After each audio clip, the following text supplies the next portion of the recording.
Hello, and welcome to Idea, the podcast series. This is a show where we discuss various socio-cultural topics in relation to our school, the Herberger Institute for Design and the Arts here at ASU. I'm Maddie, your host for today. I'm a graduate student in ethnomusicology at HIDA, and I research music and media culture. Hi, my name is Jose Guevara. I am a freshman music education major, and I am a part of the trumpet studio here at the ASU School of Music, Dance, and Theater. Hi, I'm Emily Flathers. I'm a master's student in music teaching and learning. Well, welcome, Emily. You're a guest on this podcast today. It's nice to meet you. Glad to be here. Yeah. All right.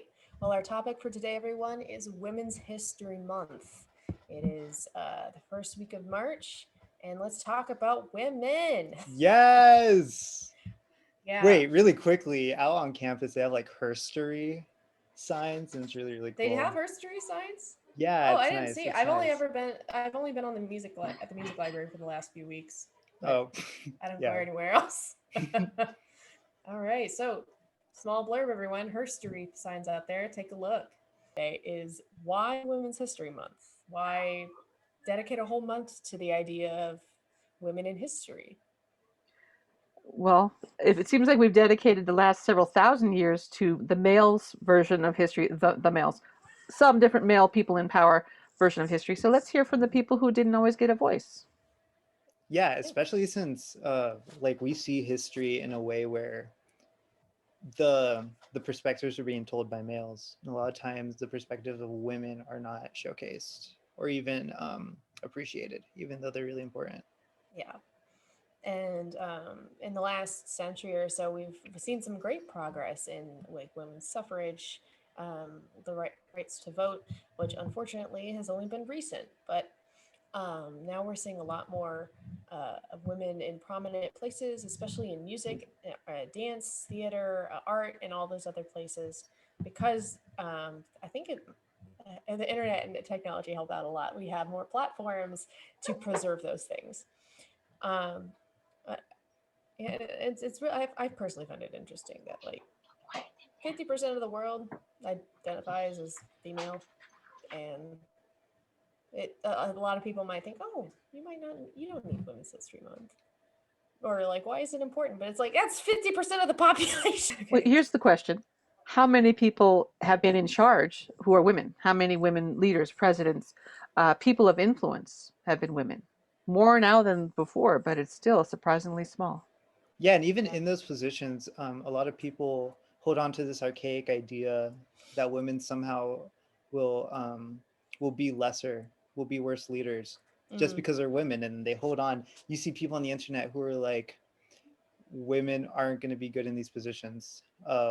That's because they just haven't seen women in those positions. Yes, They've never yes. seen women hold leadership or like scholarly authority in these areas, so they don't know. It's an unknown for a lot of people who are used to seeing men in these areas. Yeah, no, totally. It's like it's almost threatening, which is really interesting. And people think that women can't like I don't know. It's this weird idea that women either aren't capable or smart enough to do the same thing men are doing. Yeah. Well, that there's also a lot of history behind the whole, oh, women are more emotional. Women have periods. Women have menstrual cycles, and so that makes them unfit for these things. And actually, for the last couple hundred years, doctors were convinced that like women had smaller brains and couldn't like actually biologically process some of the same academic things or whatever that men could. And that which kind of brings me to another discussion point where what are some limitations that have kept women out of music and the arts? I'm looking at things that have kept women out of many active roles is the fact that they were the ones who bore children. So they would Yeah, probably be the yeah. ones tending them. So I have this theory, okay? I've had this ever since I was a kid. Maybe once upon a time, men and women were like the same size and equally strength and all that. But as women, Actually, sciences have proven that that's true. well, there you go. But as women spent less time out running around, exercising and hunting, but they were, close to the hearth, keeping the babies alive, they just lost that muscle mass. And that just, I don't know. That's just a theory I've had. And like that is so weird that you say that because I was just talking with my partner the other day. It's like, what if like evolution just sort of kicked in once like human culture developed where oh women stay at home, men are the caretakers, where biologically female bodies just evolved to be different because of the cultural situation. That's so weird that you say that because I was just thinking that the other week. That's Well, such there an you But go. I'm not a interesting. scientist and I can't prove that. But that's just a theory I have. Saying that like culturally that's what happened. I wonder if we're talking about like years and years and years ago, culturally what was happening. If we like go back to Mesopotamia, it was like gender norms really weren't a thing. So Mm, I wonder yeah. how, if like, given if this theory is true, how did we reach that point where it's like women are assigned these roles, men are assigned those roles? Like, where did this all start? Well, in addition to just marriage and childbearing and the cultural role that women have played a lot in various societies around the world, um, the fact that the recording technology of the last few centuries has rapidly progressed, but for many, many centuries of human existence, there weren't that many ways to long term preserve history, unless it was like literally carved into stone or something. So the things that got recorded were things that the people in power recorded because they had the access to those things for the most part, and the people who had those access were mostly men, of course, because a lot of cultures prioritize those. I mean, we don't have much of anything written before was it 1450 or some Yeah. Guido and all that the writings. So so many beautiful things pre literacy are gone forever. I mean, but Mm-hmm. there are some oral traditions that people have kept the same songs and they faithfully transcribe them in their head. But yeah, Yeah, like Yeah. learning by rote.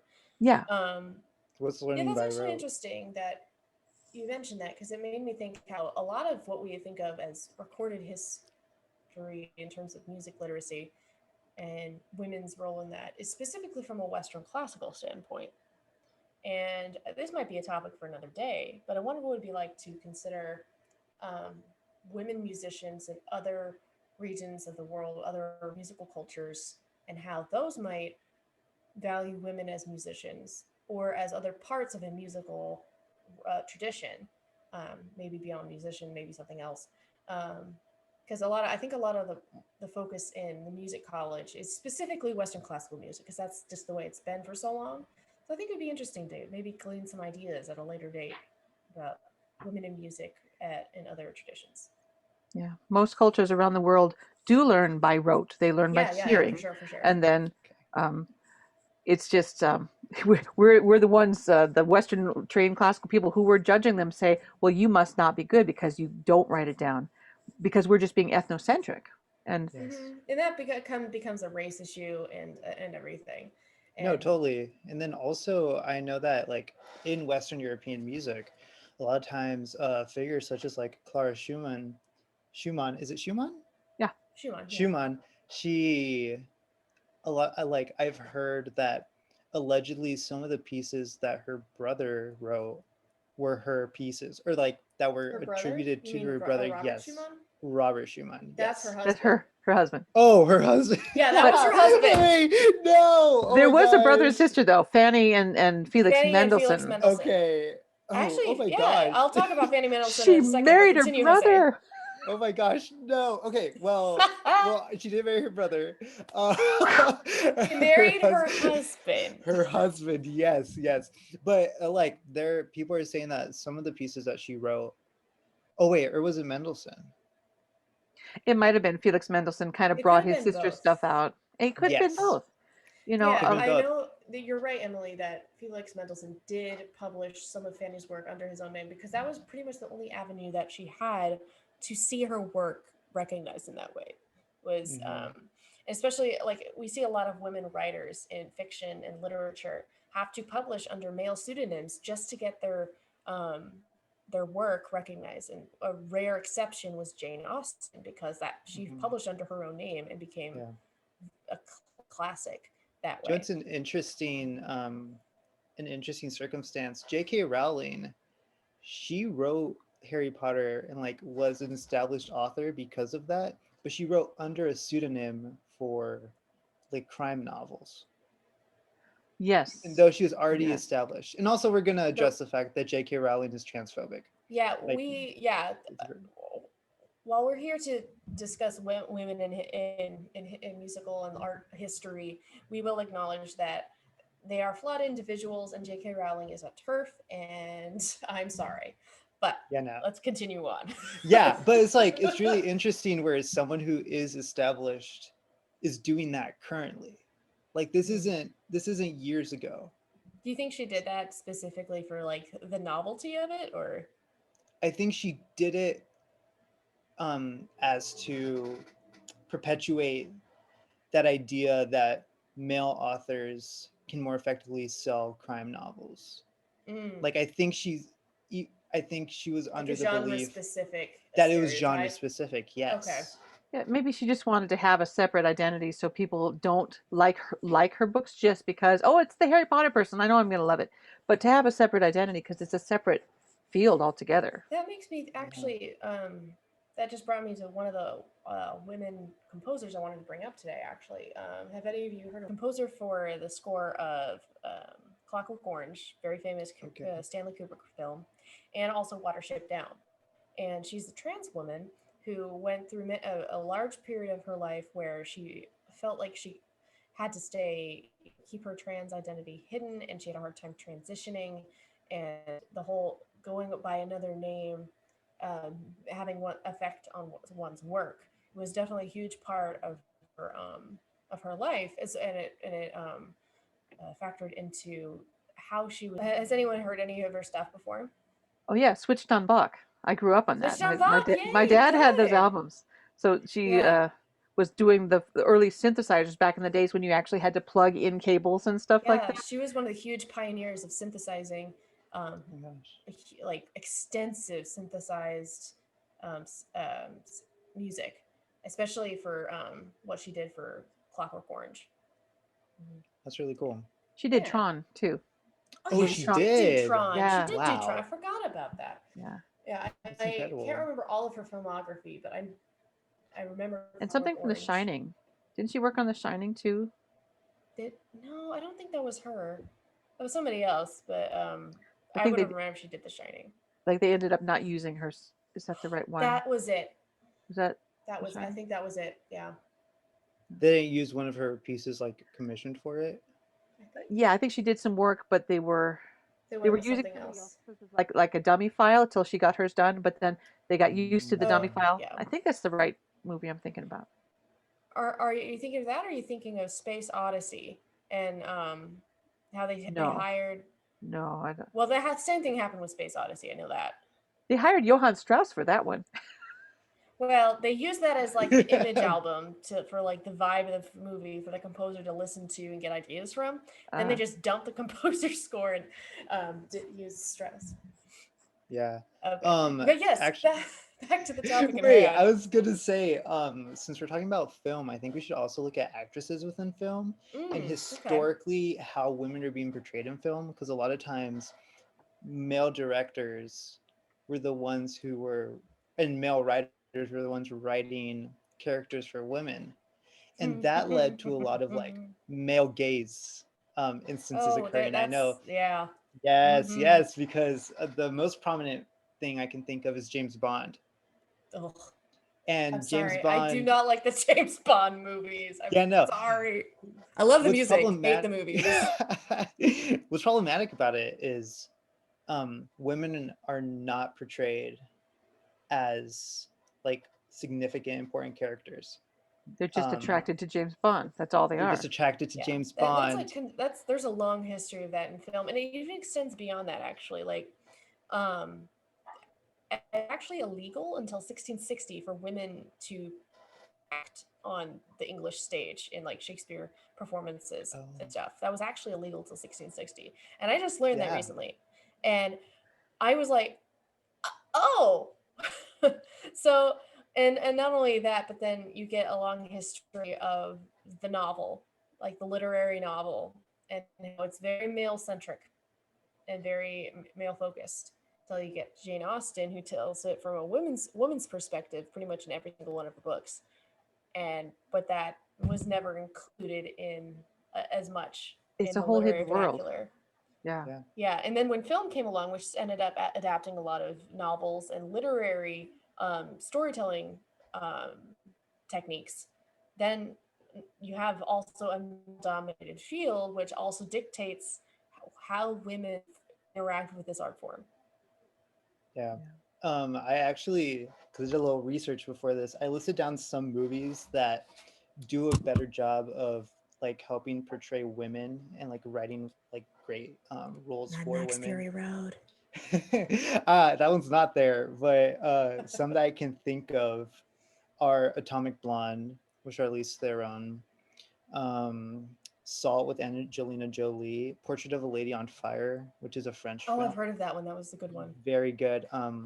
With Adele Haenel, I don't know if I'm pronouncing Mm-hmm. that right, and Noemi Merlant, and then Roma, which is a film that stars Jalitza Aparicio, and she is an indigenous Mexican actress. Oh, cool. Um, and then like WandaVision has Tiona Paris, who is like we're starting to see more of these roles written for women be more about just their appearance, just Yeah, for men. It's like they're starting to become um, people are writing more thoughtful characters and more yeah, thoughtful, um, yeah.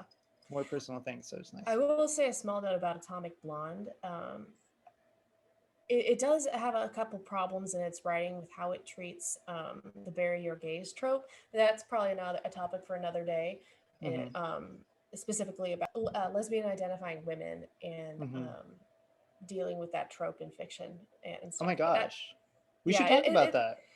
well, the thing is, in the movie Atomic Blonde, one of the female characters who is the partner or like the fling with Charlize Theron's character gets brutally murdered, Mm. and it's in a way that sort of makes it a hint at being something sexual, which taps into a lot of the stereotypes behind of women in film and cinematic art. And the film isn't as bad as it could have been. It's not like Charlie's Angels or anything, or James Bond, but it still factors into these women aren't allowed to be gay, even though they were attracted to each other. And during the story, one of them has to die. That's a very big trope that That shows is a up in big a lot of trope. Yeah. them. Yeah. Hmm. Hmm. You know, I think that's a really good point, and that's something that like we can see where, yeah, these tropes in film Yeah, and towards that's something I women. think as we get more film and like Broadway productions or plays, um, ballet that are women led and women focused, we'll start seeing some deconstructions of lens by a male dominated field, a male dominated art form. And when we steer the lens another way, we'll be able to see, oh, we can get something where we'll have nudity in a film that isn't uh, makes people feel uncomfortable, like, oh, this poor person. We can actually have something that's artistic. Like Guillermo del Toro is a male writer and director, but I have to say his Shape of Water portrays human nudity as in a way that doesn't sexualize it, in a way that says this is just a person, this is just a woman, and this is just her being a woman. Is it? No, Well, yeah, yeah, What do I you mean, mean? it is. I mean, certain cultures. I mean, Americans. I'm sorry, we're very Puritanism. You don't even want to show your upper thigh. I mean, that's everyone gets upset about that. But then you You know, in have French, women very have to, and or they're seen as undesirable. It's a it's a double it's a standard, I guess. stupid illogical fallacy, but good to do. Anyway, sorry about the interruption. But God.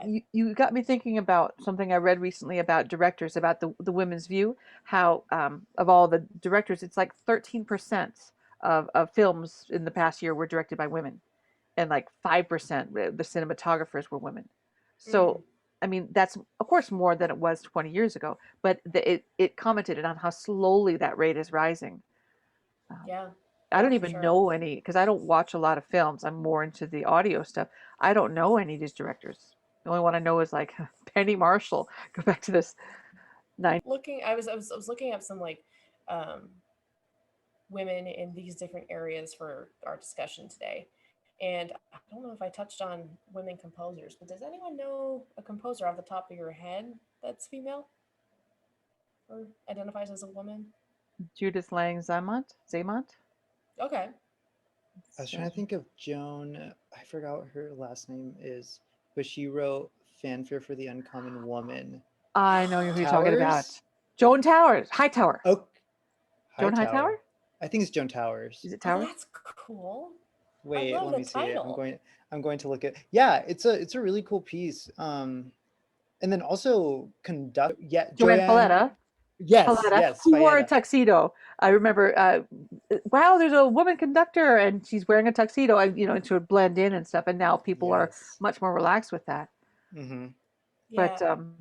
and there's a Yeah, conductor. I have a student colleague who's, I think she's a doctoral student in conducting, Kiernan Sterner, I think her name is, but she's conducting pedagogy and choral conducting, and she's a female conductor. And I mean, not like like someone who's super famous, but she is here at ASU at HIDA, so that's Yeah. cool to know.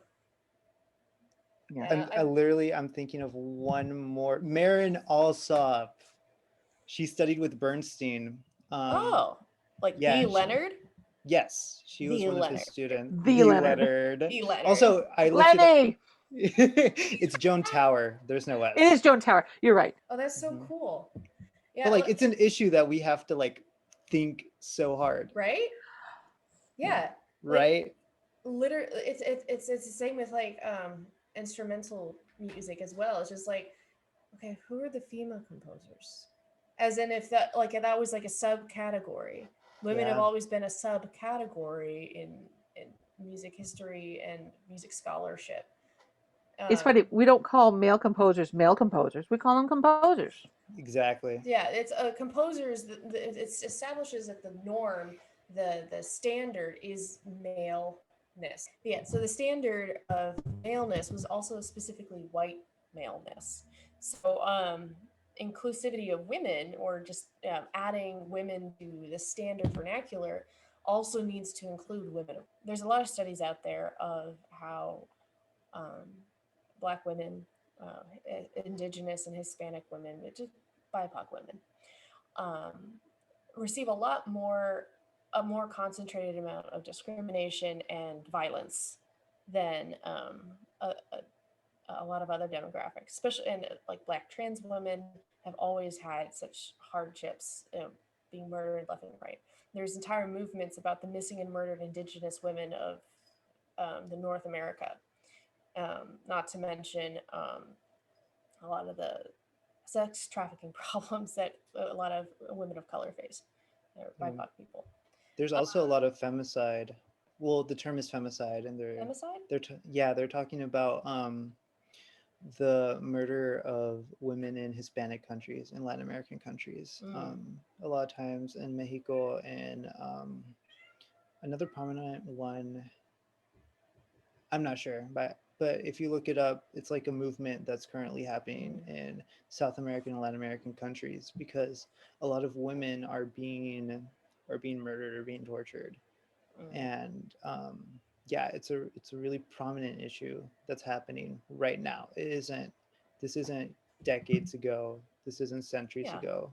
I mean, Indigenous women of North America didn't get the right to vote till I think the 60s or the 90s. I can't remember which. Yeah, I just, with that in mind, I want to highlight actually some um, women of color and BIPOC women in music and the arts. And I can pop a small list if y'all want to hear. Yeah, Yeah. lay it So, on us. well, I mentioned Wendy Carlos, who is the trans female composer for Clockwork Orange. There was Yuan Yuan Tan, who is the first Asian dancer to hold a principal ballerina position at a major dance company, which I think What is dance super cool. company? In America. I think it was just a major dance company. I don't remember which one, Okay. unfortunately.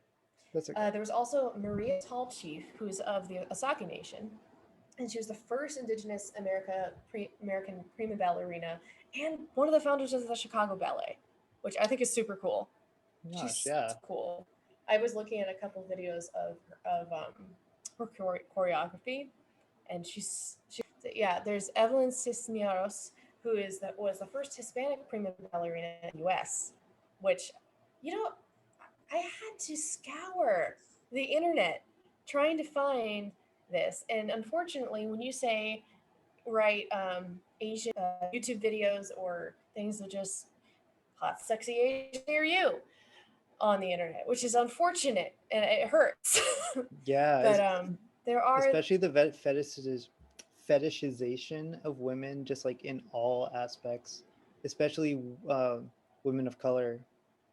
yeah, Yeah. it's so much harder for them to be themselves as an artist, as a musician, without someone making it like objectifying or leering or sexual in some way, when it's just this is this person just trying to create their art, and leave them alone, please. Ugh. Yeah, but also okay. There's also Toshiko I Toshiko Toshiko Akiyoshi. Toshiko Akiyoshi, and Love Okay, her. pronunciation. I Okay. I saw speak her. Japanese. You think I'd spell it? I'd pronounce it right. I saw her back in the 80s, late 80s at my Mm-hmm. college. And first, like, but I don't go to a lot of jazz band. I mean, I didn't. And she was there on stage and she was clapping and snapping her feet and being so alive. I'm like, who is this person who's not just sitting there doing this? I'd never seen anything like Yeah, it. So she's an vibrant. she's a Japanese American jazz orchestra leader and composer, and she's the bomb. She's so cool. That's so Totally Yeah. cool. cool. Totally Mm-hmm. cool. I mean, a sensitive player. I mean, a pianist in her own right. And Mm, for sure. sorry. Yeah, that actually makes me think of this isn't an American musician, but has anyone ever heard of Yoko Kano? Oh, are we gonna We're going to talk we're gonna about Cowboy unbox Bebop that? for a hot minute, y'all. Yeah, okay, Okay, okay. so brief history on Yoko Kano. This is my own personal baby because my area of interest is media music and movie and TV show, film, video game soundtracks, and how the cultural implications of these. And Yoko Kano is a Japanese musician. She is the founder of the band The Seatbelts, and she wrote the score for the international sensation Cowboy Bebop. It's an animated Japanese series of cowboys in space. Super cool. But the most prominent thing is different how many different music traditions she stuffs into Cowboy Bebop soundtrack. And she's very much like you were talking about, Emily, Toshiko Akiyoshi, and her dynamicism, and how it like um, if physically engaged she was with her music. And Yoko Kano is the same. Is very much the same way. She's her own pianist, so she performs all the piano parts herself. She's very accomplished. She writes so much music. But I had to spout about her for a hot minute. Along the lines of pseudonyms for Oh yeah. people, there is a composer, I am blanking on his name, but he wrote um band compositions in an oriental style, and he wrote his name, like a pen name that was that like emulated a female Asian name. Oh, Used I that. heard about that. That was a huge scandal. Yes, he used It was a that. white choral conductor who composed music under an Asian woman's name, or just a Mm-hmm. random Asian female name. Mm. Mm-hmm. I don't know all the details of that, but I remember just the entire choral community just being in an uproar. Yes. Oof. Mm. More Yeah. about the woman part or about the fact that it was another culture? Because then J.K. Rowling, writing under a man's name for. Well, not just that, but like I think he part of the scandal was that he was using the cloud of I'm an Asian woman choral composer, of which there are none, and but he actually wasn't. Yeah. He That was was a using little it's like like a double uncouth. whammy. Mm-hmm. Mm. he was Yeah, it using just like both. it was problematic in more ways than one. Mhm. But And then yeah, like Rather deep. cultural unfortunately, appropriation and stereotyping. Because like I do want to mention one last musician that I've been obsessed with the last couple of weeks. Josephine Baker. Has anyone heard of her? sounds Mm. familiar. Oh, I love her. She's great. She's a very, very famous singer and dancer. And because she was a black woman, because there was a lot of so many Jim Crow laws in the U.S., she couldn't find success here as much as she could have if there weren't Jim Crow laws. So she traveled to Europe, where France just loved her, like doted on her. She was like Europe's sweetheart, and so she was super successful there. But a fun fact about her was that she was so famous that when World War II came, she was able to spy for the French allies during World War II, um, because like everyone loved her, and she was well known that she's like, oh, she couldn't possibly be a spy, but she was, and I think that's so cool. That's so cool. That's great. Yeah, she was an absolute doll. She was like the epitome of like the flapper, like tight hair style with like the curls on the cheeks and the flapper dress and the oh, what an aesthetic. Well, folks, that's gonna have to wrap up our discussion for today. There's always gonna be more to talk about, so tune in next week. We have more to talk about. I think our next topic is going to be about microaggressions, and probably Yes. tie in more about Women's History Month, and in that discussion on microaggressions. But if you want to hear more discussions like this, if you want to just kind of hear people talk about it, if you want to be a guest on the show, go ahead and leave something in the comments. Check out our Instagram. We have a idea Instagram up now, and these our podcast episodes show up on YouTube. Yeah. And reach out if you want to get in contact with us. Everything will be in the description. Yeah, So everything's in the that way it'll description be below. Down below, down below. like they say.